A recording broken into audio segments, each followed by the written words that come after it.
இந்த வாரம் என்ன நிகழ்வுன்னு கேக்குறீங்களா? இதான் சொல்றேன் நான்.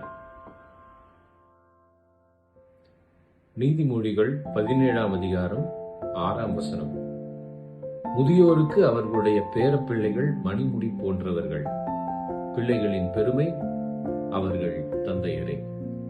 கிறிஸ்துவில் பிரியமான சகோதர சகோதரிகளே, வருகின்ற ஆகஸ்ட் 3ஆம் தேதி ஏற்கனவே நாம் கொண்டாடிய சுவக்கின் அந்நாள் நினைவு நாளினை ஆகஸ்ட் 3ஆம் தேதி முதியோர்களின் நினைவு நாளாக, தாத்தா பாட்டிகளின் நினைவு நாளாக நம்முடைய திருத்தலத்திலே மாலை திருப்பலியிலே கொண்டாட இருக்கின்றோம்.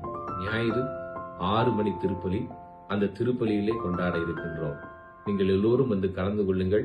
அவர்களை கௌரவிக்க வேண்டியது நம்முடைய கடமை. நாம் அதை செய்வோம். அவர்களுக்கு நாம் பாராட்டுக்களையும் நம்முடைய மரியாதையும் செலுத்துவோம். அதே நேரத்திலே அவர்கள் நம்முடைய திருத்தலத்திற்கு பெரிய ஆசீர்வாதமாக இருக்கிறார்கள்.